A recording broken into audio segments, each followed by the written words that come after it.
Bonsoir, soyez les bienvenus dans 28 minutes. Merci de votre fidélité, chers amis artésiens. Et bonsoir mes camarades. Et là, mon cœur se fige, le patron est là. Renaud Dely, c'est Byzance. Ça va, en fait, patron? Ah oui, très bien, n'en faites pas trop, patron. L'actualité internationale, c'est la menace russe sur l'Europe. Les 27 dirigeants de l'Union européenne réunis à Copenhague ont évoqué les récentes incursions attribuées à des drones russes dans les espaces aériens polonais, norvégiens, roumains ou encore danois, et la façon dont le continent doit se défendre malgré les dénégations de Moscou. Nous sommes dans un moment de confrontation permanente avec la Russie qui utilise en quelque sorte toute la palette de jeux de l'hybridité pour venir nous bousculer. Des drones, aux avions qui arrivent dans l'espace aérien, aux attaques cyber, tout ça, c'est la Russie derrière. Faut-il créer des murs anti-drones? Comment, plus largement, assurer la sécurité du continent européen? Ce sera le thème de notre débat avant qu'on vous retrouve dans la troisième partie de l'émission. Marie Bonisseau et Xavier Mauduit. Et nous sommes tous très tristes. Mais oui, Jeanne Godal est décédée. Elle avait 91 ans. La primatologue a vraiment marqué par ses écrits tous ceux qui ont pu la croiser. Vous, Elisabeth, vous l'avez reçue dans 28 minutes. Ouais. 91 ans, elle donnait encore des conférences pour parler des chimpanzés et pour défendre l'environnement. On revient sur son parcours. Et vous, Marie? Du vert au gris, c'est le nom sans équivoque d'une grande étude internationale qui dénonce la bétonisation de l'Europe. À tout à l'heure. Et pour commencer, du vert aussi, mais c'est la sécurité sociale, le vert de la sécurité sociale qui fête ses 80 ans pour évoquer notre régime de protection sociale à 5 branches comme les étoiles de mer, hérité du Conseil national de la résistance, cette bonne vieille Sécu qui nous protège de la naissance au très grand âge et qui est en déséquilibre financier aggravé. On reçoit l'un de ses fins connaisseurs et de ses laudateurs, le sociologue Julien Damon.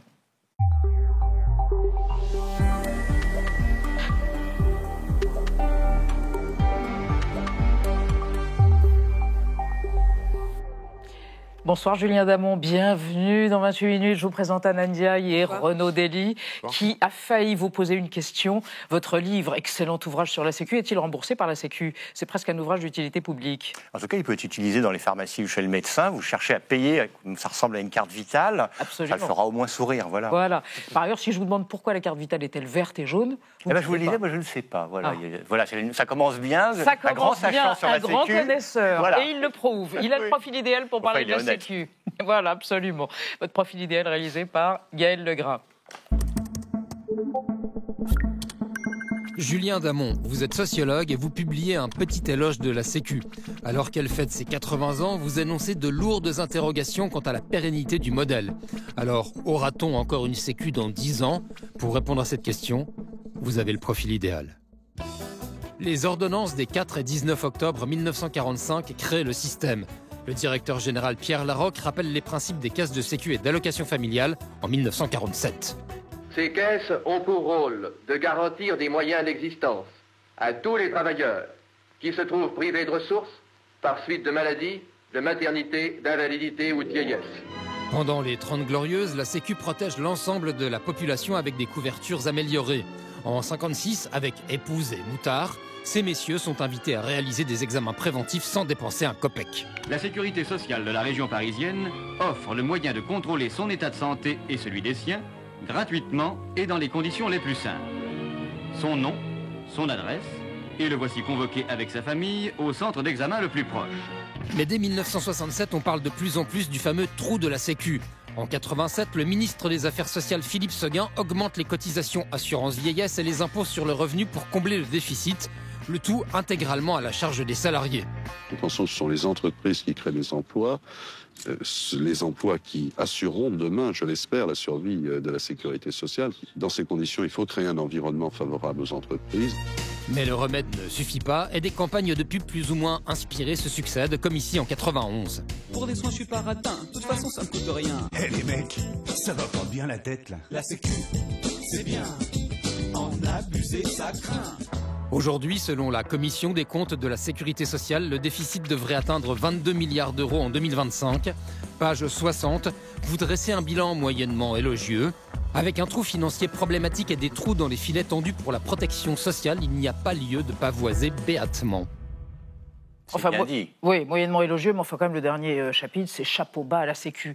Les Français ont une relation passionnelle à la sécurité sociale. Vous l'avez remarqué, ça au fil des ans. Et d'ailleurs, vous dites, ça a sans doute un rapport avec le fait que la Sécu a elle-même un rapport avec la devise républicaine, liberté, égalité, fraternité, et que ça se cristallise autour de cette notion de solidarité et de fraternité. Absolument. Alors juridiquement, le principe fondateur de la sécurité sociale, c'est la solidarité nationale. Ça ne veut pas dire que c'est réservé aux nationaux, ça veut dire que c'est organisé à l'échelle nationale. Et le grand projet, c'est que tout le monde soit couvert et plutôt bien couvert. Les Français, alors on peut le regarder de trois manières, parce qu'il y a des sondages barométriques, c'est-à-dire qu'ils sont menés avec les mêmes questions depuis une vingtaine d'années. Les Français, en effet, ils aiment bien leur sécu. D'ailleurs, c'est un mot assez familier, plutôt affectif. Ils ne savent pas exactement ce que c'est, d'ailleurs, mais ils sentent que c'est important. D'abord, alors je ne mets pas ça avec une hiérarchie, ils considèrent que ça coûte cher. Et là, ils n'ont pas tort. Ils n'ont pas tort. Deuxième chose, ils considèrent tout de même très majoritairement que les couvertures, les garanties sont satisfaisantes. Il y a des défauts, ils peuvent pester contre la bureaucratie, grogner, mais enfin, tout de même, ils aiment bien. Enfin, troisième chose qui est rigolote, de mon point de vue, c'est qu'ils considèrent que leur modèle peut servir de modèle aux autres. Et vous avez même des sondages européens en la matière, et là, les Français se distinguent, ce sont les premiers à considérer que leur sécurité sociale, même s'ils la critiquent en partie, et parfois avec de bonnes raisons, c'est quelque chose dont les autres devraient se saisir. Et puisqu'on célèbre son anniversaire, les 80 ans de la Sécu, qu'est-ce qu'on peut lui reconnaître comme mérite dans notre vie quotidienne? Elle nous suit toute la vie, de la crèche à l'EHPAD, en quelque sorte. Absolument. De la maternité à l'EHPAD. La maternité à l'EHPAD, vous avez raison. On lui doit quoi? Une plus longue espérance de vie, une meilleure santé? Si on regarde 8 décennies, c'est 20 ans d'espérance de vie en plus, c'est une mortalité infantile qui est divisée par 10, qui est absolument colossale, donc il y a des effets importants sur la santé. Maintenant, ce n'est pas la Sécu qui fait la santé, c'est le progrès médical. Ce que permet la Sécu, c'est l'accès de tous à la santé. Maintenant, la Sécu, ça n'est pas que l'assurance maladie, c'est aussi le système de retraite, ce sont les allocations familiales, et donc l'aide au handicap. Oui, la prise en charge du handicap, la prise en charge des personnes âgées dépendantes.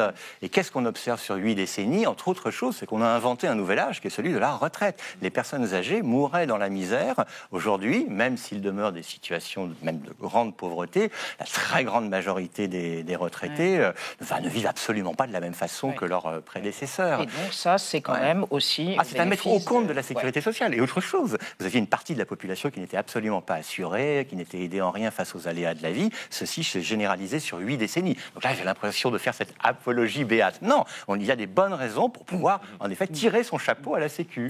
Alors, on va évoquer avec vous et avec Anna le fait que la moitié, à peu près, des Français ne sait pas combien coûtent réellement les soins de santé.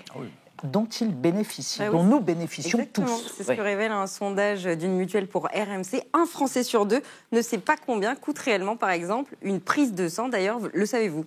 Strictement aucune idée, j'en ai fait une hier en plus. Tout va bien. Je sais pas, je dirais 200 €, ça dépend. Non, entre 17 et 25 € la prise de sang. Ah oui, ça dépend le nombre de tests que l'on fait, j'imagine. Bien sûr, si vous multipliez, vous rajoutez. Oui, j'avais une grosse prise de sang. Exactement. Un accouchement, Elisabeth? Je suis concernée, mais je ne sais pas. 2400, ça se voit, on a des difficultés à évaluer, mais c'est pas complètement notre faute, c'est qu'en fait, on met rarement la main à la poche. Pourquoi? Parce que notre système fait en sorte que nous n'ayons à payer qu'un reste à charge. Et en 2024, ce reste à charge, il était de 274 € annuels par habitant. C'est le 3e plus faible des pays de l'OCDE, derrière le Luxembourg et la Croatie. Alors, Julien Damon, est-ce que vous croyez que ce serait une bonne idée, par exemple, qu'on reçoive, chacun d'entre nous, à la fin de l'année, une facture avec le montant réel de ce qu'on a coûté à la Sécu et à la société de manière générale? Oui, alors ce que l'on a coûté et symétriquement ce que l'on a contribué. Je pense qu'en effet, ce serait parfait. Du côté de l'assurance maladie, on s'est posé plein de questions et j'ai fait montre de ma grande science, vous l'avez vu. Dans le détail, c'est toujours compliqué. Mais également du côté des autres risques sociaux. On contribue pour le handicap, la politique familiale, l'autonomie, même le logement. Je pense qu'il faut avoir une vision au-delà de la seule santé. Et généralement, quand on pense à la Sécu, c'est ce qu'on fait là, on pense à la santé. Si annuellement, on avait, sans que ce soit quelque chose que l'on doive apprendre par cœur, des informations sur tout ce que ceci nous a rapporté et ce que nous avons payé, on s'apercevrait d'abord que la très grande majorité des Français sont des bénéficiaires nets. On a souvent l'impression que ce sont les autres qui bénéficient et qui bénéficient trop. Non, c'est quelque chose qui, pour nous, quel que soit notre âge, fait qu'il y a d'abord des bénéficiaires nets. Il faut voir ça selon les âges de la vie. Les bébés, Ils ne contribuent pas beaucoup, mais ils bénéficient beaucoup. Les personnes âgées, elles contribuent moins que lorsqu'elles étaient actives, mais elles bénéficient beaucoup. Il faut regarder ça sur les âges de la vie.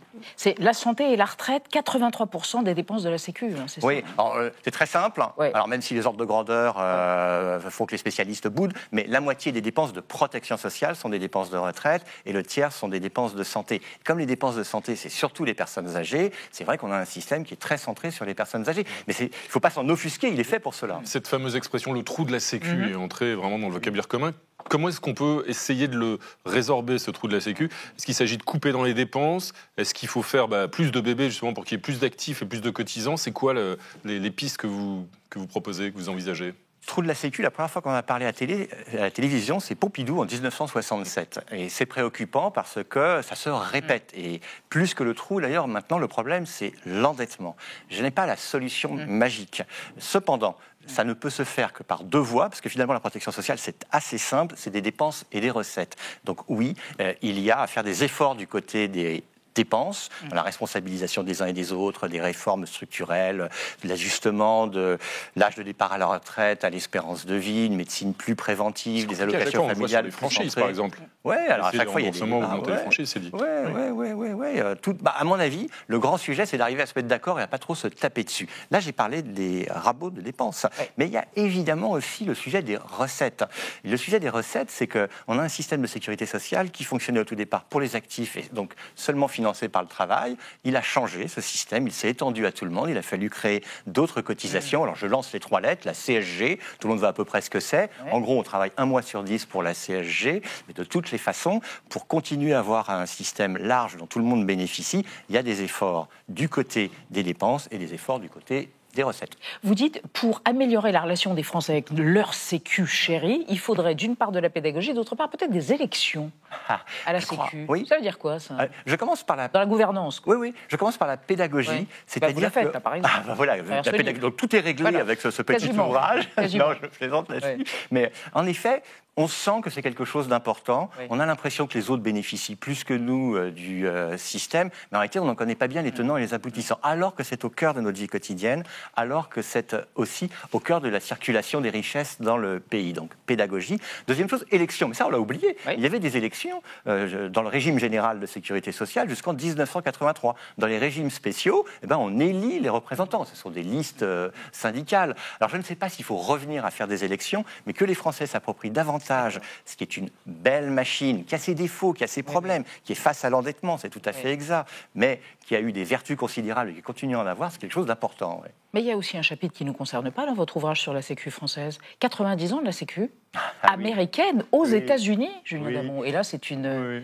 Là, il y a une situation quand même extrêmement particulière en ce moment, sous Trump. Oui. Alors, la France n'est pas seule au monde en matière de sécurité sociale.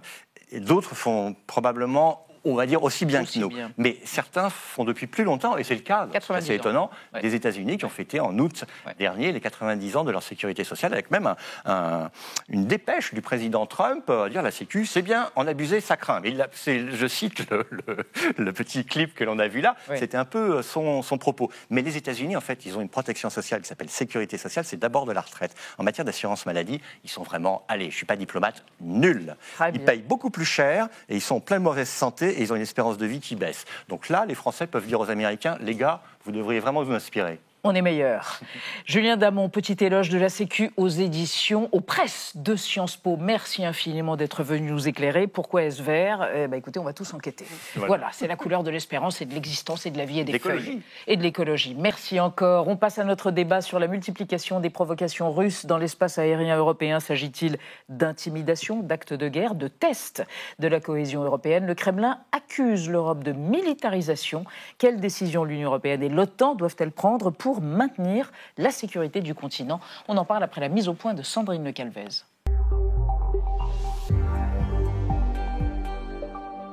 Ce vieux pétrolier arraisonné au large de Saint-Nazaire a-t-il servi de lanceur de drones pour le compte de la Russie ? Il y a une semaine, il se trouvait près des côtes du Danemark, au moment où des aéroports danois étaient visés par des vols suspects de drones.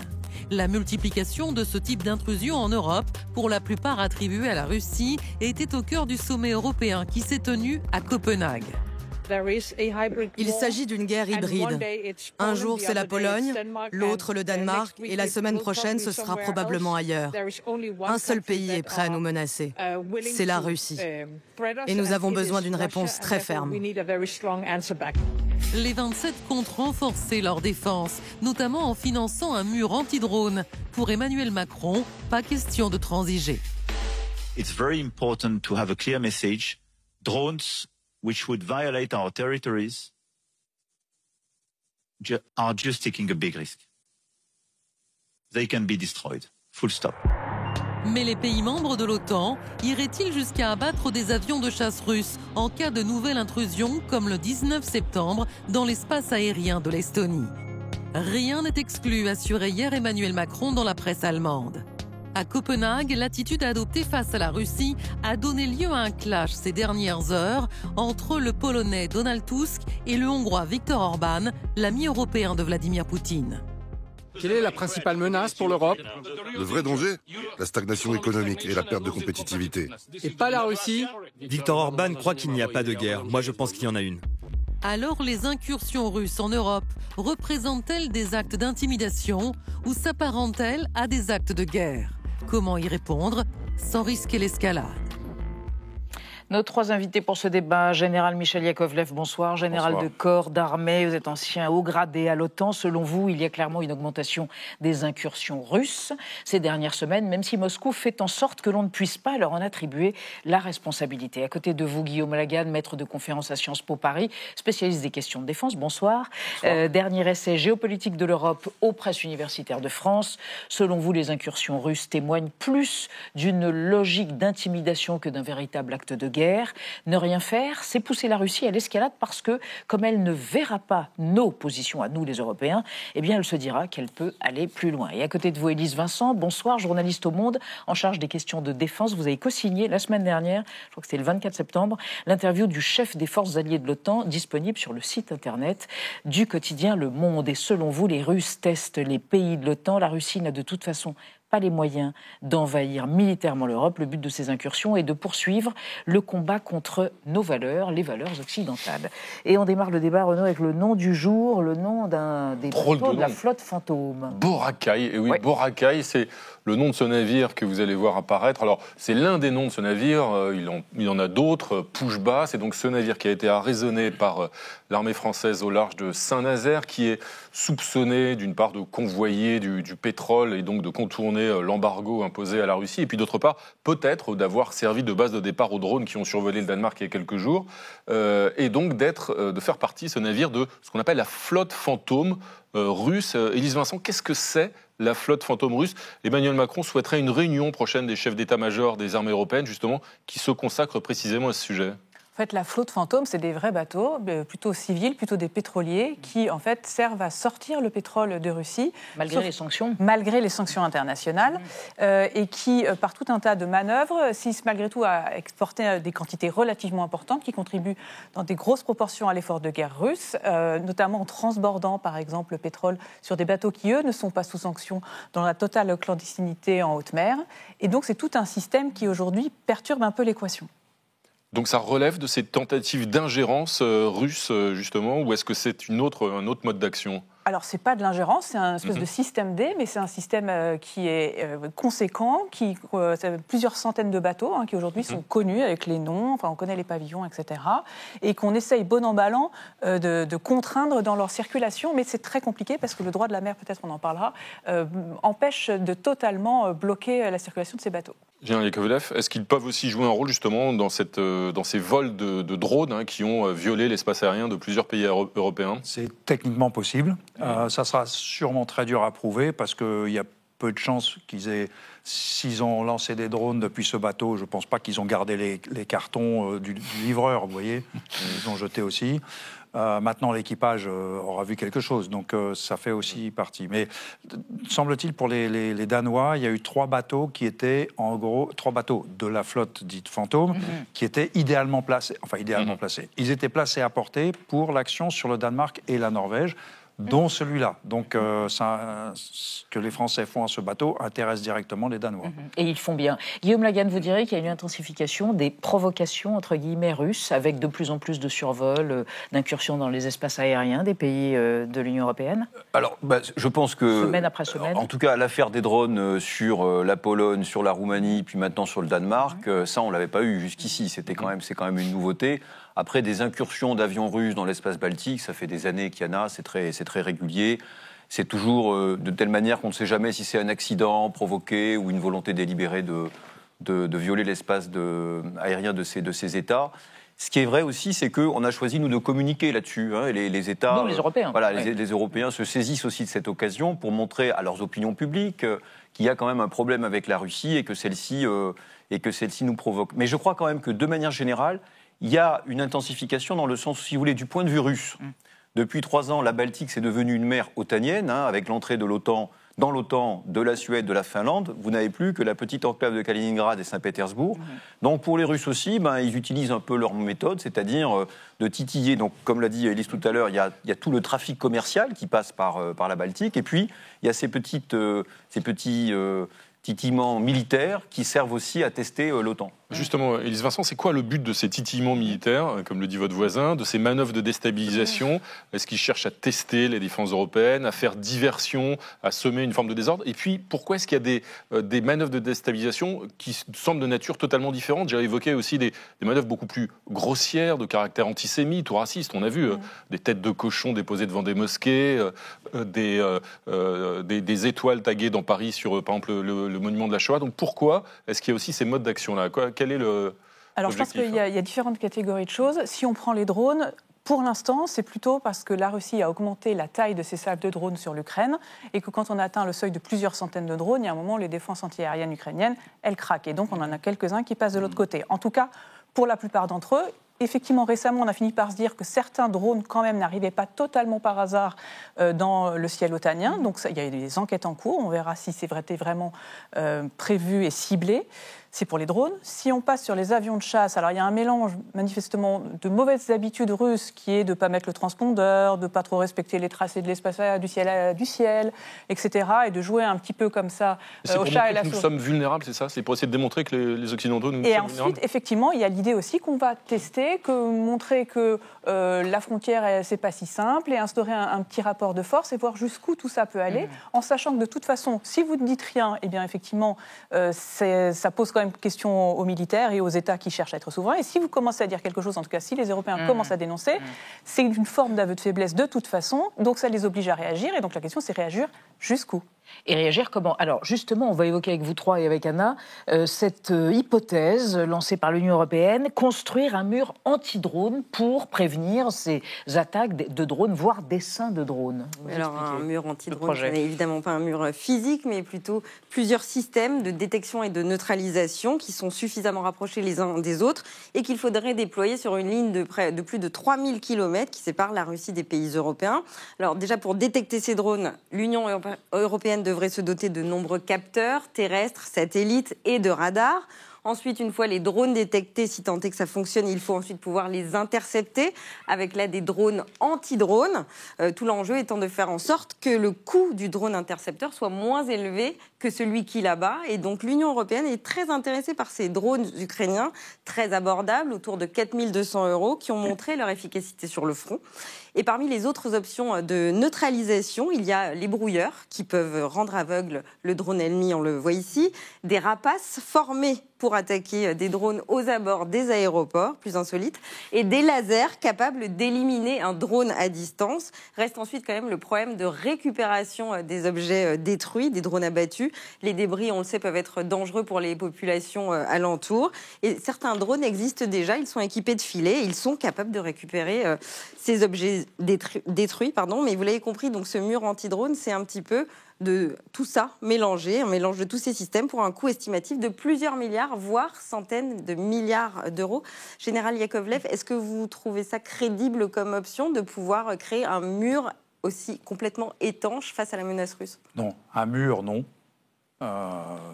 Déjà, on n'a pas les moyens. Parce qu'en plus, il y a des canons de 20 mm, de 30 mm pour flinguer les drones un peu plus gros, comme ceux qui font la plupart des attaques, le Shahed. C'est très efficace, mais ça a une portée de 1500 à 2000 mètres. Donc, il faut une densité démente. Voilà. Il faut des opérateurs. Il faut des opérateurs H24, sachant que les Russes choisissent le moment de l'attaque. Donc, eux, ils se reposent le reste du temps. Vous voyez. Et donc, la notion de mur, moi, j'aime pas l'emploi du mot mur parce que ça donne une illusion de sécurité. Défendre, protéger des points particuliers, oui, des aéroports, des bâtiments administratifs. Des aéroports ou tous les aéroports oui, enfin, vous allez choisir en fonction des moyens dont vous disposez, vous allez choisir combien d'aéroports et puis quelle densité par aéroport. Il y a, comme vous disiez, faut quand même qu'on gère ce qu'on appelle la conséquence de l'interception, c'est-à-dire le truc qui tombe, il tombe où ? Oui. Et puis si vous tirez dessus avec des obus, les obus aussi, ils retombent. Oui, justement, Guillaume Lagan, Emmanuel Macron a dit qu'il fallait absolument détruire ces drones. Est-ce que, selon vous, c'est quelque chose de faisable, réalisable ? Je ne sais pas, j'ai jamais détruit de drone, moi, mais enfin, j'imagine qu'on peut le faire, bien sûr, avec les éléments là que le général a indiqués, avec des mitrailleuses. Même, je crois qu'on peut faire avec un fusil à pompe. Fusil à pompe, on peut faire. Donc oui, bien sûr qu'on peut détruire les drones. Mais je pense qu'en fait, la question qui est derrière, c'est celle aussi du mur, c'est que finalement, les Russes nous créent des dilemmes stratégiques. C'est-à-dire que là, on est finalement tous en train de discuter pour savoir comment se protéger. Et là, ce qui est intéressant, c'est de voir le débat qui existe au sein des Européens, entre ceux qui, comme les Baltes, disent nous, on trouve que c'est pas mal l'idée d'un mur, parce qu'on est juste devant, donc ça nous servirait d'avoir ce mur-là. Oui, et puis les États, quand même, à l'ouest du continent, qui disent, oh là là, tout ça va coûter quand même très cher, ça va prendre beaucoup du temps, ça ne sera pas complètement efficace. Donc est-ce que c'est la bonne solution ? On est en plein dans le dilemme stratégique que les Russes ont provoqué. Ça veut dire qu'Elisabeth rappelait tout à l'heure que vous avez récemment interviewé le chef des forces armées de l'OTAN. Il y a une règle commune à l'OTAN ? Il y a des règles communes justement sur l'engagement, comment répliquer ou pas ? Justement, ça fait partie du sujet. C'est-à-dire que ce soit sur les drones, c'est peut-être un aspect un peu compliqué, mais surtout sur les avions de chasse, qui est un autre sujet. Là, c'est pas simple. A priori, jusqu'à présent, il y avait effectivement une forme de règle commune où on décidait que les avions de chasse russes qui allaient trop loin côté occidental, on les interceptait, on les escortait pour dire de rentrer chez eux tranquillement. Là, le général Grinkiewicz a un peu haussé le ton. Emmanuel Macron a un peu embrayé derrière en disant non, maintenant, il faudrait que potentiellement on puisse ne pas être trop gentil et aller jusqu'à abattre un avion de chasse. Ça ne veut pas dire que ça se fera, mais en tout cas, dans le verbe, dans la façon de se poser, on dit que maintenant la possibilité est ouverte et on crée une ambiguïté stratégique, comme on dit.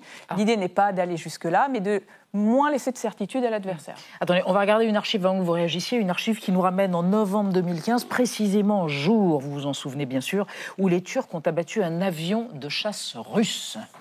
Abattu en plein vol, l'avion russe s'écrase dans le nord de la Syrie.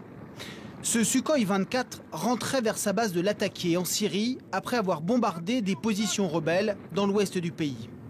Il aurait alors survolé pendant quelques secondes la Turquie sur 6 km. Le commandement affirme avoir tenté de prévenir les pilotes russes une dizaine de fois, sans réponse. 2 F-16 turcs en patrouille dans le secteur ont alors tiré un missile.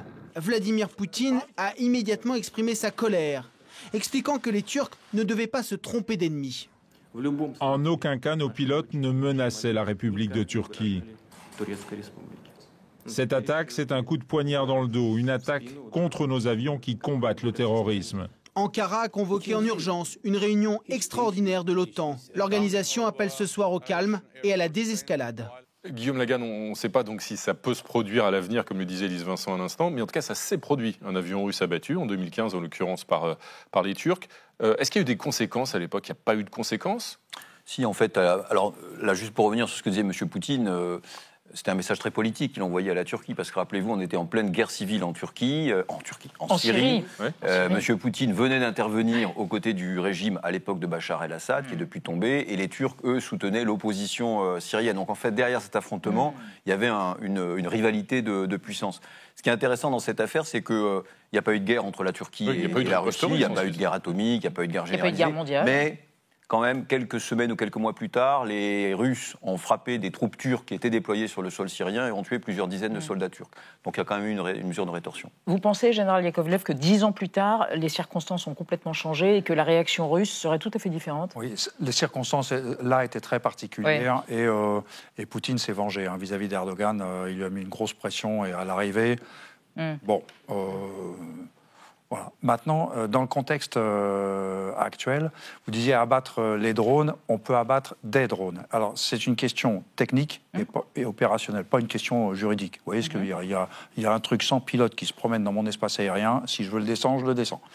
Les pilotes, enfin les avions pilotés, ça doit être proportionnel à l'agression. Et là, les Russes en jouent très bien. Quand ils ont léché la frontière aérienne... c'est une erreur de navigation, vous voyez, pendant 12 miles. Donc, et avec des avions qui n'étaient pas armés en attaque. Ils avaient des missiles RR de courte portée. Mais donc, abattre un avion russe, c'est une déclaration de guerre? C'est pas une déclaration de guerre. Mais si cet avion est en pénétration sur Tallinn ou Vilnius, avec des bombes en dessous et qui refuse de faire demi-tour, vous pouvez l'abattre. Et ça ne sera pas un acte de guerre. Il y a une agression et vous raisonnez contre l'agression. Après, à voir. Alors, guerre, justement, le mot n'est pas employé, notamment pas employé par Emmanuel Macron, qui parle plutôt de confrontation avec la Russie. Nous sommes en situation de confrontation, dit-il. On se souvient aussi que l'été dernier, le général Thierry Burkhardt, qui est le chef d'état-major des armées françaises, avait déclaré que la Russie avait choisi la France comme principal adversaire en Europe. Non, répond la Russie, en l'occurrence le ministre des Affaires étrangères Sergueï Lavrov, qui récuse toute intention belliqueuse de la part de Moscou. Все чаще звучат угрозы применения силы против России, которая обвиняет в том, что она чуть ли не планирует напасть на Североатлантический альянс и Евросоюз. Президент Путин не раз развенчивал подобные провокации. У России не было и нет подобных намерений, однако любая агрессия против моей страны получит решительный отпор. Alors, Élise Vincent, que veut dire Sergueï Lavrov lorsqu'il parle de réponse décisive de la Russie? Comment interpréter ces propos, si jamais donc la Russie se considérait comme agressée? C'est toujours compliqué parce qu'effectivement, il y a un langage, une phraséologie sur la riposte, les mesures de dissuasion de chaque pays. Ça peut être tout, ça peut être des actions hybrides, clandestines, qui se voient peu ou qui seront vues seulement des militaires. Ça peut être des actions dans le domaine conventionnel. Alors, est-ce que ça sera dans l'espace aérien ou est-ce que ça sera ailleurs?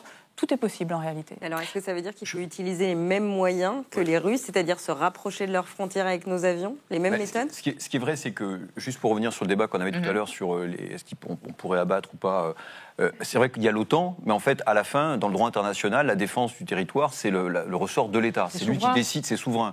Donc, par exemple, je pense que quand les Turcs ont abattu l'avion russe, ils n'avaient pas auparavant demandé à l'OTAN l'autorisation. Donc en fait, tout est imaginable. On est dans le cadre de la légitime défense, comme le disait le général tout à l'heure. À partir du moment où on se sent menacé, on a le droit de répliquer. Mais là, ce que dit le droit international, c'est que normalement, les mesures de représailles armées, elles doivent être quand même calibrées, c'est-à-dire qu'elles doivent viser l'État qui a attaqué. Elles doivent être aussi proportionnées. Donc normalement, si on abat un avion russe, logiquement, la mesure de rétorsion classique, ça serait qu'ils abattent aussi un avion occidental, dans la mesure où celui-ci serait...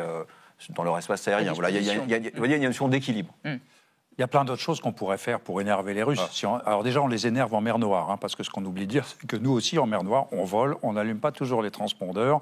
Et, ça veut dire qu'on fait la même chose, en fait. Un petit peu. Les transpondeurs, c'est ce qui permet de... Oui, ça permet à un radar d'interroger, de savoir qui vous êtes, où vous allez, etc. Donc les avions civils l'ont et les avions militaires... Bon, à l'OTAN, très franchement, il y a des moments où on l'a pas, on le met pas. Donc, si j'ose dire, on est un peu de jeu. Là, les Russes sont très agressifs pour la raison que vous évoquiez tout à l'heure, au sens, c'est un peu la mer fermée. Donc, il faudrait, face à une agression caractérisée, on réagit de façon caractérisée. Mais aujourd'hui même, justement, il y a quelques heures, Vladimir Poutine est sorti de son silence pour la première fois. Il a réagi à ce climat. Il observe ce qu'il appelle la militarisation de l'Europe et il dit que Moscou promettrait une menace, en tout cas une riposte. Comment faut-il prendre ces propos du maître du Kremlin, Guillaume Le Guen? Là, je pense qu'on est dans un discours qui est assez ancien chez M. Poutine, et d'ailleurs, de manière générale, chez les Russes. Là, je trouve que c'est vraiment les échos de la guerre froide qui reviennent. Vous savez, pendant la guerre froide, la Russie disait qu'elle était à la tête du camp de la paix contre le camp de l'impérialisme et de la guerre. Donc, en fait, la propagande russe, le langage officiel russe, a toujours été de nier une quelconque agressivité que ce soit, et de toujours dire qu'ils étaient dans une posture défensive, qu'ils cherchaient la paix.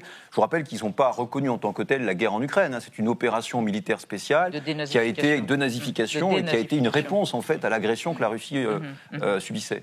Élise Vincent, est-ce qu'une réponse à ces tentatives de déstabilisation, voire plus de la Russie, c'est pas ce qui s'est passé dimanche en Moldavie avec les élections législatives et l'arrivée, le triomphe du parti pro-Europe? Est-ce que ça n'est pas un camouflet pour les Russes qui tentent effectivement de s'en prendre à nos valeurs? En tout cas, oui, c'est une réponse de la part de l'opinion publique, des citoyens, des ressortissants européens, et c'est une autre façon de répondre, de dire peut-être on n'a pas peur, on continue.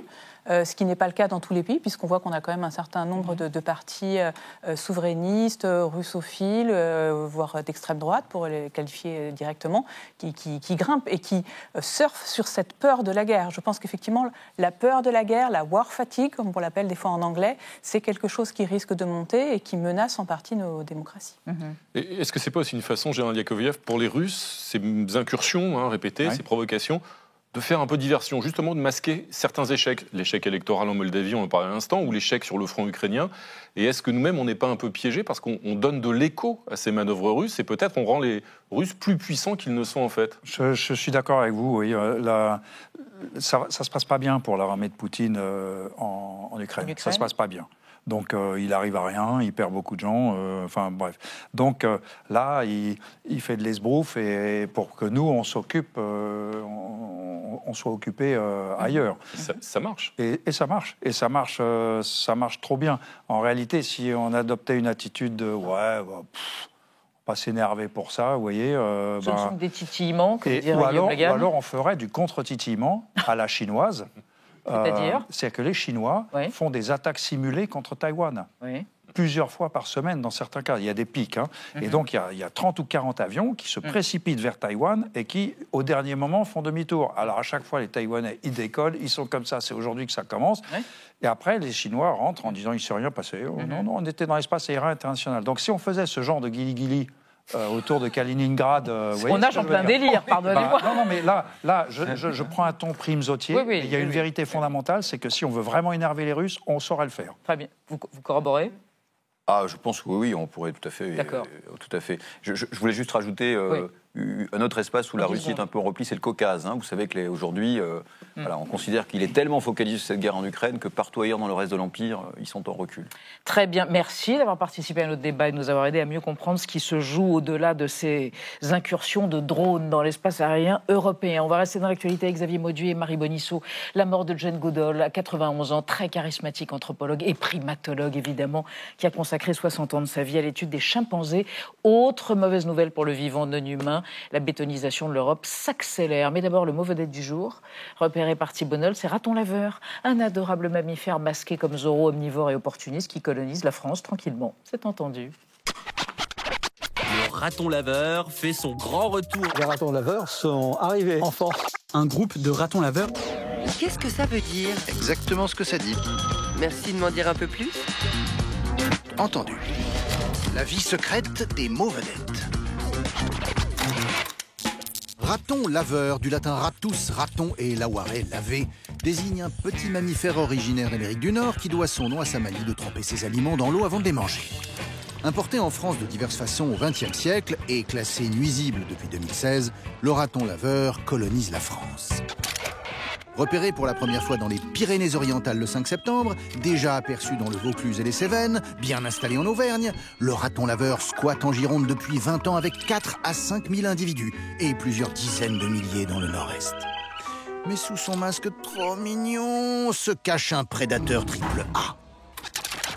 Le raton laveur vit en forêt près des cours d'eau, mais aussi dans les villes, où il défonce les poubelles et trimballe ses germes, ainsi que les villages qui lui fournissent poules, œufs, fruits, miel. Aucune clôture ne l'arrête. Il sait déverrouiller des serrures complexes, pénétrer dans les greniers ou encore barboter la pâtée du chat. Si raton laveur apparaît dans notre littérature en 1749 sous la plume de l'académicien et naturaliste Buffon, pour traduire l'anglais raccoon de l'algonquin à raccoon qui gratte avec ses mains, l'animal n'arrive en Europe à Cassel qu'en 1934, pour finir en manteau. En 1945, une bombe dissémine un élevage près de Berlin. C'est la grande évasion. Le Procyon américain de 80 cm soigne son summer body avec une couche de graisse de 2,5 cm, pratique pour traverser les futurs frimas, mais incommode au 19e siècle quand le raccoon figurait dans les fiches recettes de Noël d'un quotidien de San Francisco. La fameuse raccoonescence du ventre.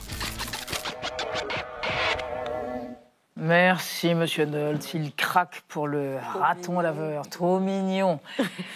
Bonsoir Marie, bonsoir Xavier. Alors Xavier, ben oui, elle est morte à 91 ans lors d'une tournée de conférence Jane Goodall, c'est ça, elle était en Californie. Ouais. Et vous allez nous conduire en Tanzanie, là où cet immense primatologue travaillait autour et avec les chimpanzés. Oui, précisément, le 7 janvier 1974, Elisabeth, quand éclate une guerre qui bouleverse complètement le centre de recherche Gombe Stream. C'est, en Tanzanie, le centre de recherche de Jane Goodall. Elle est arrivée là 14 ans plus tôt, au début des années 1960, sur les conseils de son mentor, Louis Leakey. Cet homme-là, c'est un paléoanthropologue. C'est lui qui a demandé à Diane Fossey d'aller étudier les gorilles. Et donc, il demande à Jane Goodall d'aller étudier les chimpanzés en Tanzanie, donc sur les bords du lac Tanganyika. Et très vite, elle se fait remarquer par les résultats de ses travaux. Alors, remarquez par le monde scientifique, mais bien au-delà, parce qu'elle montre, elle prouve que les chimpanzés sont capables d'émotion, d'empathie, qu'ils sont capables d'utiliser des outils. Et ça bouleverse notre manière de concevoir l'animal. Puis elle s'apprête à suivre un programme de recherche jusqu'à ce que cette guerre éclate, et là, ça change beaucoup de choses. Guerre entre qui et qui? Alors, à ce moment-là, en Tanzanie, dans le centre, Gombe Stream, vous avez deux groupes. Vous avez les Kasakela, qui sont au nord, et les Kahama, qui sont au sud. En fait, c'est la même communauté. Si vous voulez, il y a eu une scission quelques années auparavant, qui ont été au sud, et puis ça crée des tensions. Sauf que ce 7 janvier 1974, vous avez 6 nordistes qui tendent une embuscade à un sudiste. Il s'appelle Godi, il est en train de boulotter tranquillement dans son coin et il le tue. Et pour fêter leur victoire, il y a comme une danse de joie, il y a comme des cris. Et ça, c'est le début d'une guerre territoriale qui dure 4 ans avec d'autres groupes qui viennent dans cette guerre.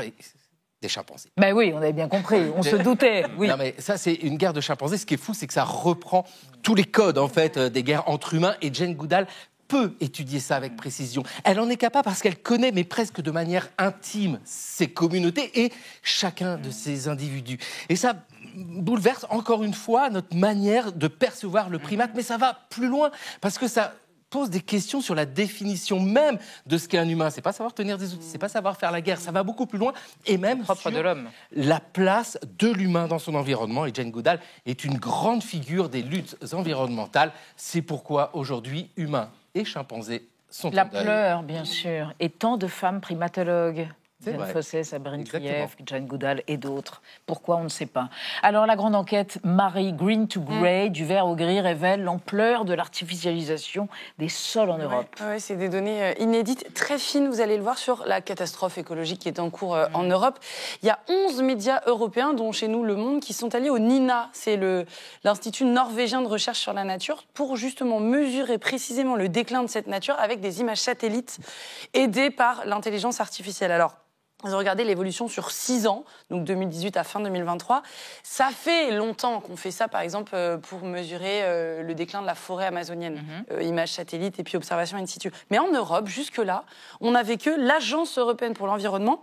Et le problème, c'est qu'elle surveille uniquement les grandes surfaces de nature, donc celles qui font plus de 50 000 mètres carrés. Et justement, le problème, c'est que les terres qui passent du vert au gris, qui sont bétonnées, qui sont construites, c'est très souvent des petites zones, juste à côté des habitations, un parc en ville, par exemple. Et comme ça, il y a plein de petites zones qui se cumulent. C'est ce qu'on appelle la perte d'habitat fantôme, parce que ça échappe à la surveillance traditionnelle. Résultat, on a bien fait de faire cette étude, parce que Green to Grey a des chiffres 1,5 fois plus élevés que l'Agence européenne pour l'environnement. Leur estimation, c'est qu'il y aurait l'équivalent de 600 terrains de foot par jour en Europe qui sont construits. Alors en majorité, c'est pour des routes, pour des habitations, mais ça peut être aussi des projets un peu plus énormes et scandaleux, comme un parcours de golf au sud de Lisbonne, sur 300 hectares de dunes de sable censées être protégées. Ça peut être pour une usine Tesla, juste à côté de Berlin. 1 demi-million d'arbres abattus pour ce projet. Une marina aussi pour réparer et construire des grands yachts. Ça, c'est sur la côte égéenne turque, en pleine zone humide. Les images sont hallucinantes. Cette enquête montre que nous sommes en train de cimenter littéralement notre propre avenir, a réagi l'eurodéputée verte autrichienne qui s'appelle Lena Schilling, alors que, rappelle-t-elle, l'objectif communautaire paraît complètement irréel. Artificialisation nette des sols à 0 d'ici à 2050. Voilà, on n'y est pas du tout. Je termine en disant que si ce sujet vous touche, le projet Green to Grey, justement, fait appel à tous les citoyens, toutes les bonnes volontés, pour aider leur intelligence artificielle à reconnaître du béton sur les images satellites. Donc, c'est pas très rigolo, mais c'est très utile. Vous allez sur nina.no. Nina.no, très utile pour les générations futures. Hein, et Peace to Green, comme diraient certaines ONG. Merci mes amis, merci de votre fidélité.